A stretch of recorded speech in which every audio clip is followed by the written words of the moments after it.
Chapter 6 of the Jack Moor Chronicles.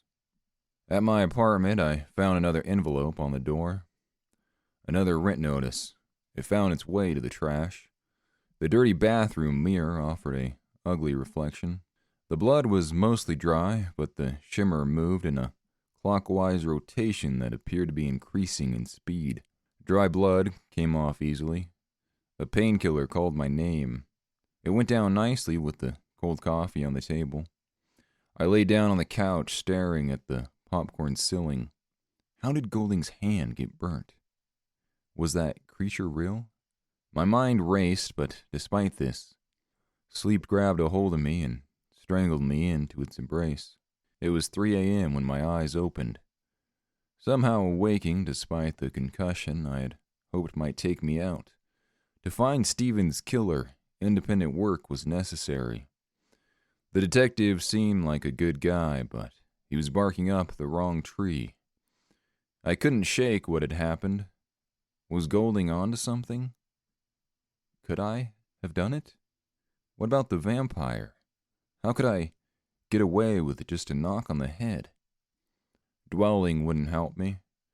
If I wanted to find Stephen's killer, focus was needed. Dead flowers were found at each victim's location. Golding had shown me the flower that was found at the latest victim's crime scene. It was a white rose. Why a white rose? They could have chosen any flower. For instance, a red rose might symbolize romance or love. A killer might have used that to show it was a killing of passion. A white rose, though? My fingers typed white rose and symbolizing on Google. The blue light of the phone reflecting on my languid face. I got a bunch of results. It represents cleanliness and purity. Could the killer have a twisted sense of cleansing? The results got my mind racing in a way that hadn't happened in a while. The weed helped drown the thoughts as much as it numbed the pain. Back in Denver, thoughts got me into more trouble than it was worth. I rolled a joint that lay on the coffee table and held the devil's lettuce. It was too late or early to visit Doug's. I made myself a coffee and left my apartment. It was still cold as cow's tits, as the rancher called it. Christmas was only a few days away. It would be the kids' first Christmas without Stephen. This thought motivated me to suck it up and face the cold. Miles passed as I drove, my thoughts focused on next steps. I decided to search the crime scenes. Upon approaching the first scene, the police tape was gone. The icy wind brushed against me, exiting the car. I grabbed a flashlight and my gun from the glove compartment. I wasn't going searching empty-handed again. This victim had been found just outside town. According to Janet's podcast, the body was found in a hole, but not covered up. How Janet found this out, I couldn't tell you. Did the killer have to run off and not get to finish the job? Snow crunched beneath my feet. All the evidence would be gone by now, but something in my gut told me to come anyway. My flashlight danced around the night air. A waste of time, no doubt. As this thought flooded my mind, my eyes caught something on a tree, an illumination flickering like a heartbeat. My heartbeat and the flickering fell into sync as I drew near. Was it just some teenagers engraving their initials into the bark?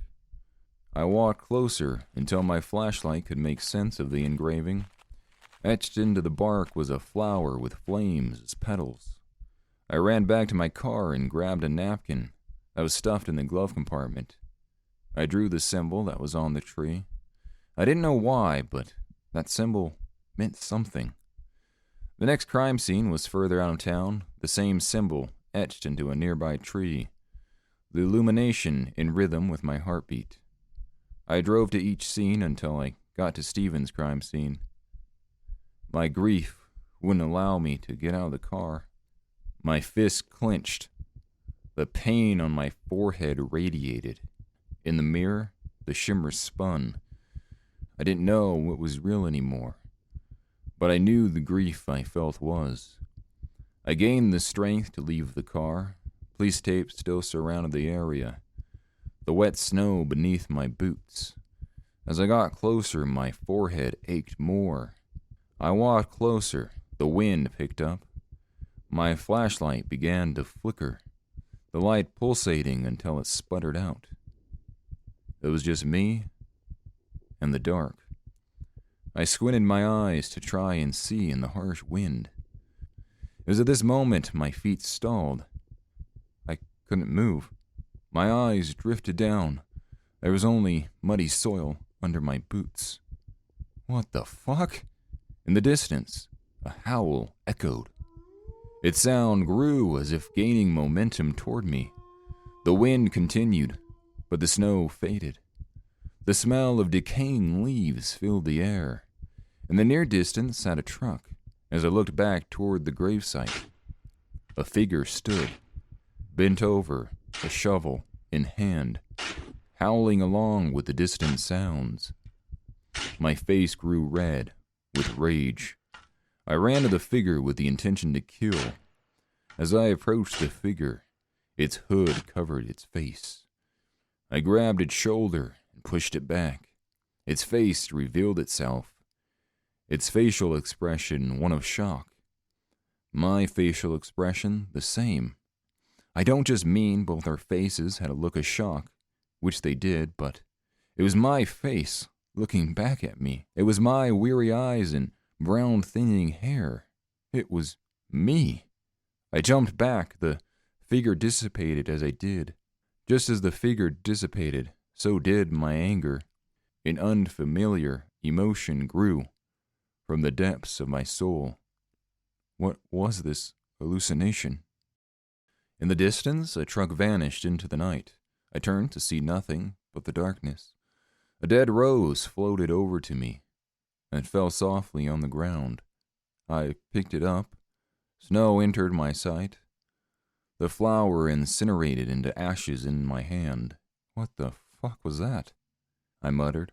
My legs gave out, the snow catching my descent. Tears fell from my eyes. Chapter 7 of the Jack Moor Chronicles. The crow sat upon a nearby tree, its silky feathers hidden in the vast darkness of the night. Its piercing eyes, the only thing visible to an onlooker, the full moon acting as a source of light. Its eyes focused on the man on his knees. It could see the tears falling from his face, his labored breath visible in the cold air. Upon the man's forehead, something the crow knew all too well shimmered, flickering and spinning. The light source intensified, as if the shimmer were struggling to keep something from being released. Its light created a glimmer in the snow. The crow grew tense as a translucent veil swept horizontally across its eye, the bird's third eyelid, momentarily clouding its gaze before retracting silently. Was it about to happen? The crow was strong, but could the man be stronger? The man's tears stopped, and his fist clenched. He looked up to the sky and screamed. The crow cawed, its wings spreading wide as it took flight. The man looked in the crow's direction, but the darkness hid the bird's flight. The man who screamed from the pain was me. My knees were numb from the cold. What was real? I gathered myself and stood up, jeans soaked, my mind drenched in confusion. Hallucinations, once just a shimmer, now shifting my reality. I walked back to my car and tried turning the ignition multiple times. It wouldn't start. Fuck. In the distance, two large wide eyes of light shone through the night. As it grew close, the blacked-out Ford became clear. "You need a ride?" asked Golding. I looked back at my car. "Yeah, I'll take a ride." I got in his car, the back seat filled with Christmas presents. "On your way to a Christmas party?" I asked. "Something like that," he replied. We drove back into town, the Christmas lights still on, the sun starting to rise. "You missed the turn, Golding. My apartment's that way." "We're making a quick stop," I wasn't sure what Golding was planning, but had a feeling it wasn't good for me. We passed through town. In the middle of a traffic circle sat a large tree. It was straight out of a Hallmark movie. As we curved around the circle, the tree's lights went out. We exited the circle to the police station. Golding, why are we here? Just come on, Jack. I have something you need to see. It's about the killings. We walked into an empty police station. As we ventured further in, Detective Morrow, or Moron, sprung out of someone's asshole. Or most likely his office. But that's the same thing. What the hell is this? We just have a few questions, Jack. I promise it won't take long. I found myself in an interrogation room. They left me steaming, along with the coffee cup they so generously provided. It had to have been over an hour before Golding came in. What the hell is this, Golding? You want me to work with you, and then you put me in here? Golding stood silent. He slowly took off the bandage that was wrapped around his hand. The hand, like the detective himself, was weathered, creased with wrinkles and marked by sunspots. The burn shimmered under a layer of antibiotic cream. It was circular, its layers telling a story like the rings of a tree. The inner ring was the worst, angry, red, and raw. It still hurts, you know. I've seen some crazy shit. It got me thinking about how you did it. I've only ever heard of your kind. What kind is that? Viridians. What the hell is that? What the fuck is this, Golding? You might be more stupid than Detective Moron out there. I know you've been snooping around the crime scenes. Yeah, doing your fucking job. Or reminiscing about the murders. You know, I know why you got kicked off the force back in Denver. My head pain increased. I couldn't live that over again. The temperature in the room increased tenfold. My hands began to sweat. Golding, stop. The head pain and hallucinations were just one reason, weren't they? But you got someone killed, didn't you? You son of a bitch. That's got nothing to do with this, and you know it. Her name was Jessica, wasn't it? You fucking bastard. Stop, now. She was your partner. You had one job that day, to keep her safe.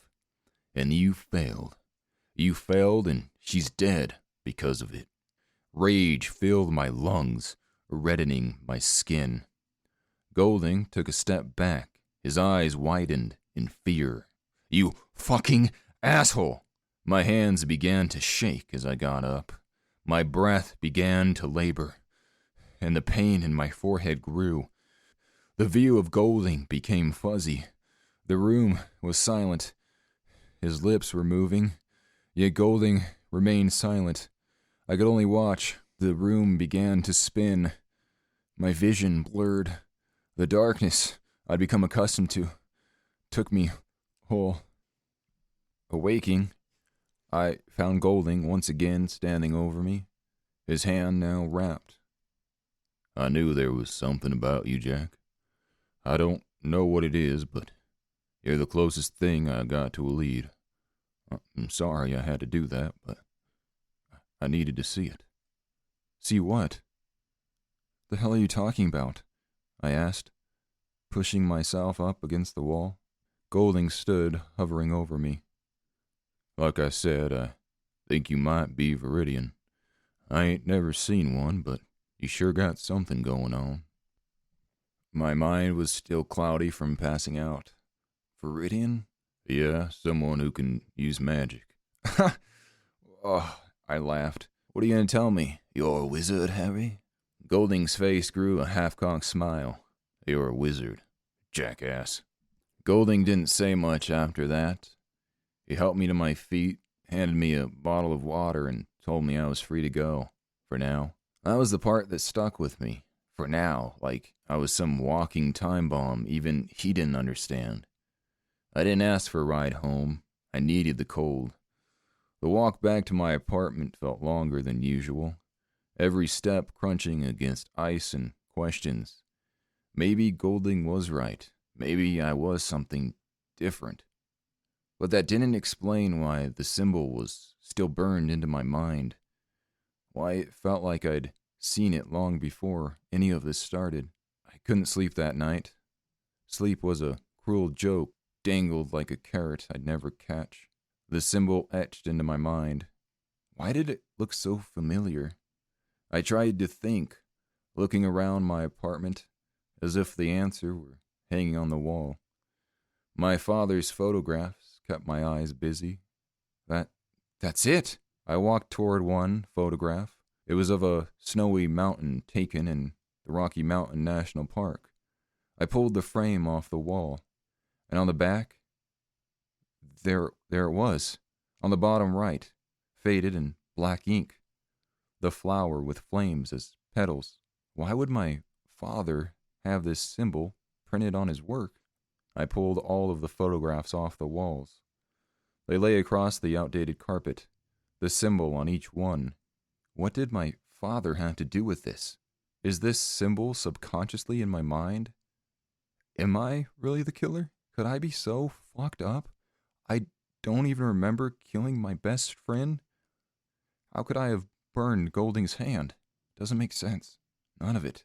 I stayed up until sunlight searching for the symbol online. There were no results. Nothing. How could this symbol be on the photographs? My father was famous for his work. If this was a signature of his, the symbol would be all over the internet. My eyes were glued to the screen, trying to get a glimmer of reasoning. How could my father be involved? How could any of this be happening? I needed to visit my father's place. The only issue was I didn't have a car. I walked to the nearest bus stop. The trip would take a few hours. Hours I didn't have. What if the killer struck again? If my father was connected to this, then it was my responsibility. One of the hardest parts of life is being stalled and trying to find out the truth.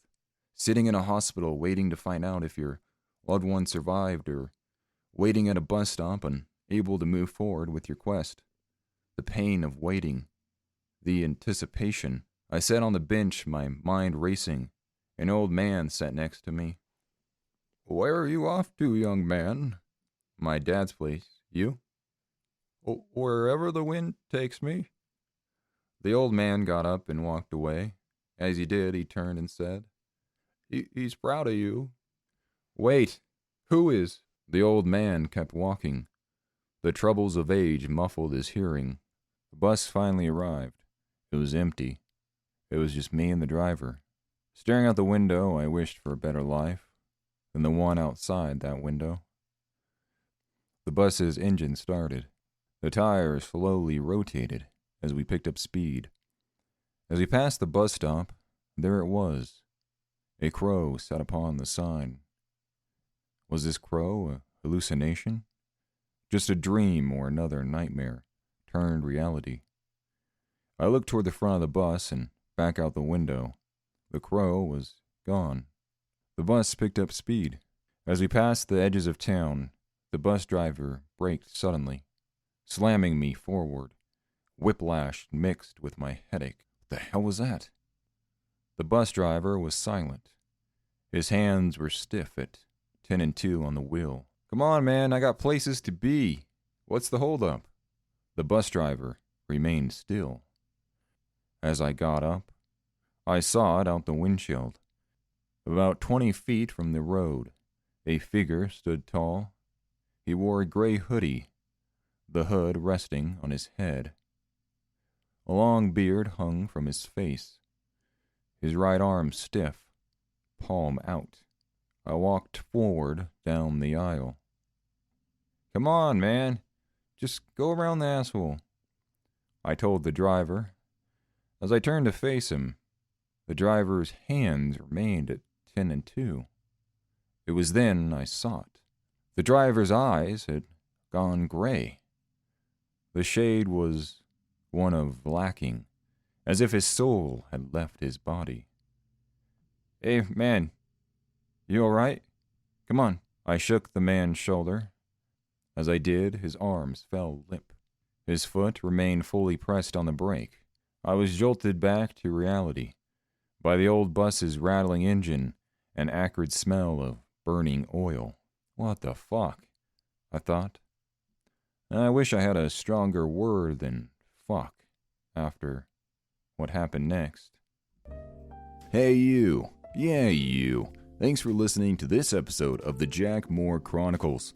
Curious to see how the story unfolds? Make sure to follow the show so you don't miss what's next. If you enjoyed this episode, please consider leaving a review. It really helps us out. Want more podcasts from WolfShield Media? Check out our website at wolfshield.media. Until next time, thanks for listening to this WolfShield Media production.